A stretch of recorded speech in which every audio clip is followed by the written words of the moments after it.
Hello student, जैसा हमारा second chapter B O का स्टार्ट था, व्यवसायिक संगठन के स्वरूप तथा कंपनी का गठन, form of business organisation and formation of company. तो इस चैप्टर का कुछ हमने हिस्सा समझ लिया था, कुछ हिस्सा रह रहा था। तो हमारा जहाँ से इसमें हिस्सा रह रहा था, हम सहकारी संगठन कोऑपरेटिव ऑर्गेनाइजेशन पर थे।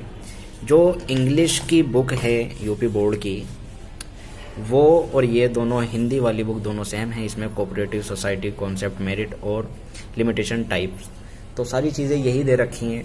हिंदी की बुक में भी और इंग्लिश की बुक में भी दोनों सेम हैं। तो शुरुआत करते हैं।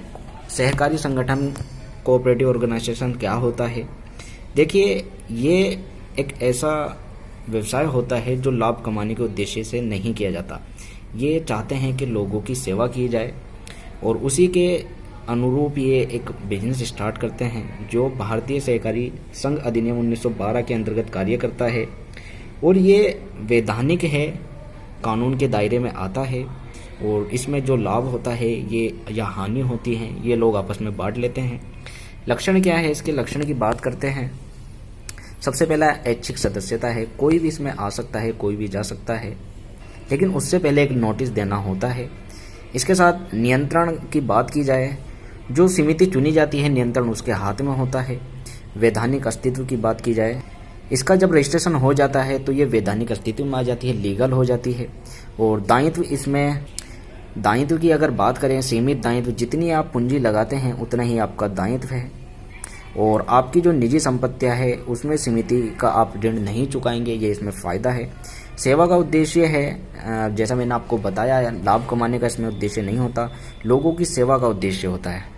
इसके गुण की बात की जाए तो समान अधिकार है, सबको अधिकार समान है। दायित्व सीमित है, निरंतरता है, चलता रहता है। अगर कोई मर जाए या कोई दिवालिया हो जाए तो ये फिर भी चलता रहता है। मित व्यायिता है। इसके निर्माण में सुविधा है, बहुत आसानी से बन जाता है। सदस्य ओपन मेंबरशिप है, कोई भी आ सकता है, कोई भी जा सकता है। और सामाजिक उपयोगिता है, समाज के लिए ये काम करते हैं। अवगुण इसके जो हैं, अवगुण सबसे पहला सीमित संसाधन है।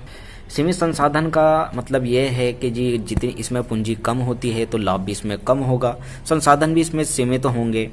गुप्तता की कमी है, इसमें जो व्यवसाय के जो मुद्दे हैं, जो खुली चर्चा होती है, इसलिए इसमें गुप्तता की कमी होती है, जो सिक्योरिटी होती है। प्रबंध में अक्षमता होती है। समिति में जो सदस्य होते हैं उनमें बहुत से ऐसे होते हैं जिन्हें प्रबंध का ज्ञान नहीं होता, इसलिए प्रबंध की अक्षमता इसमें होती है।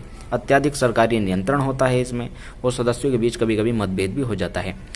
कई प्रकार की होती हैं समितियां। उपभोक्ता सहकारी समिति जो उपभोक्ताओं के लिए काम करती है, जैसे उपभोक्ताओं को डायरेक्ट माल देना, बीच में जो मध्यस्थ है उसको खत्म करना। दूसरा, उपभोक्ता उत्पादन सहकारी समिति जो माल का प्रोडक्शन है उसमें उसके लिए अलग समिति होती है, अच्छा माल उपलब्ध कराती है और अच्छे विक्रय तक उसको पहुंचाती है। इसके साथ इसमें सहकारी विपणन समितियां होती हैं जो मार्केटिंग के लिए काम करती हैं, जो मार्केटिंग, जिन लोगों को ज़रूरत होती है मार्केटिंग की, उनके लिए भी काम करती है और कृषि के लिए भी काम करती हैं। ये समितियां, जो किसान जो लोग होते हैं उनको अच्छा बीज या अच्छी तकनीक देना, ये काम भी सहकारी समिति का एक ये करते हैं। इसके साथ ही सहकारी साख समिति होती है जो लोगों को या किसानों को पैसा उपलब्ध कराती है। सहकारी आवास समिति होती है जो लोगों को अच्छा और सस्ता घर उपलब्ध कराती है, समान किस्तों में ऋण पर लोगों को घर देती है। इसके साथ ही इसमें आगे है संयुक्त पूंजी कंपनी। संयुक्त पूंजी कंपनी क्या होती है? ये कंपनी लाभ के लिए बनाई जाती है, जिसमें व्यक्तियों का ये एक ऐच्छिक संघ होता है, जिनका जो कैपिटल है, जो पूंजी है, अंशों में, शेयर में डिवाइड होती है।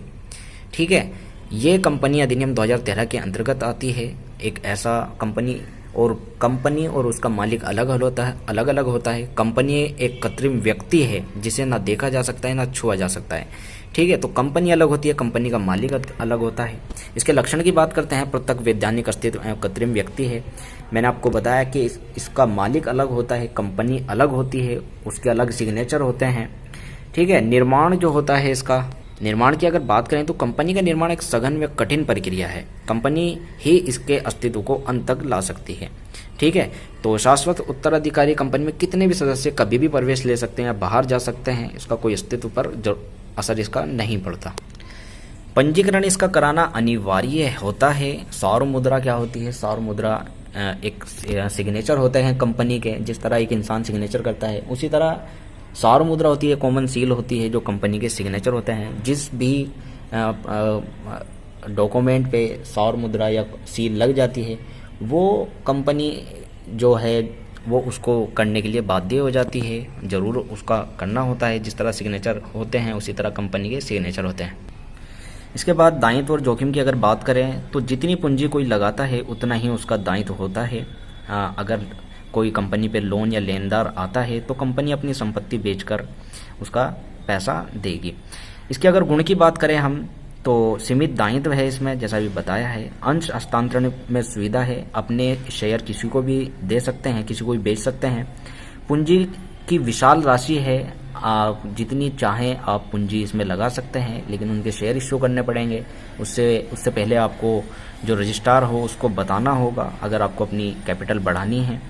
ठीक है। शाश्वत स्थिति है, कंपनी कानून द्वारा बनाई जाती है और कानून द्वारा ही इसको ख़त्म भी किया जाता है। ठीक है। वृद्धि और विस्तार किया जा सकता है। प्रबंध जो होता है इसका कुशल है, अच्छा है।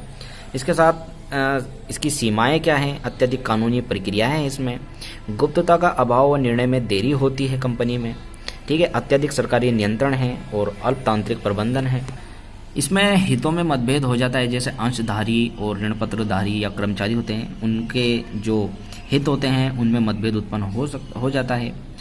अव्यक्तिगत कार्य परिस्थिति होती है कंपनी के अंतर्गत। उच्च प्रबंधक का अंशधारियों व कर्मचारियों से सीधा संबंध नहीं होता, इसलिए जो व्यक्तिगत समस्याएं होती है उच्च प्रबंधक कोई भी नहीं पहुंच पाती। कंपनी दो प्रकार की होती है, निजी कंपनी और सार्वजनिक कंपनी। निजी कंपनी प्राइवेट कंपनी क्या होती है? कंपनी अधिनियम 2013 के अनुसार वह कंपनी जिसमें कम से कम 2 सदस्य हों और अधिक से अधिक 200 सदस्य हों।